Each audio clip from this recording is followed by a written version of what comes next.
C'est un dossier dont se serait passée Céline Régis, maire d'Irakubo depuis 2020. Le cimetière de la petite commune est arrivé à saturation. Une situation pénible à gérer.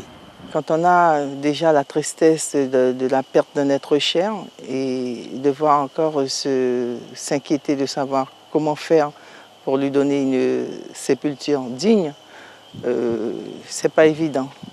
Quand nous arrivons à enterrer quelqu'un, ça veut dire qu'il y a déjà, bien souvent à 90%, quelqu'un déjà en dessous.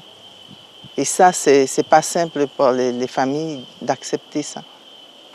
À tel point qu'une famille a préféré inhumer son défunt à Sinamari, commune voisine. L'exiguïté des lieux n'est pas nouveau, d'autant plus que l'environnement n'est pas favorable. Nous n'avons pas la possibilité d'agrandir ce cimetière parce que, comme vous pouvez le constater derrière vous, il y a des palétuviers, il y a des palmiers pinault qui nous empêchent de pouvoir agrandir le cimetière parce que le sol qui est imbibé d'eau ne nous permet pas d'agrandir ce cimetière. Voilà où nous en sommes aujourd'hui et en plus avec la rivière qui passe à côté. Déjà en 2010, une première délibération du conseil municipal souhaite réserver un espace à Bellevue et un autre dans le bourg.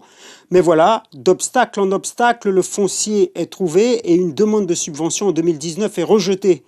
Représenté en 2020, il faut attendre 10 mois pour sa validation. Le nouveau cimetière se situera derrière le collège, sur 7 parcelles d'1 hectare. D'un coût de 500 000 €, il sera entièrement financé par l'État. La première phase, ça sera la plateforme, la clôture et l'accès.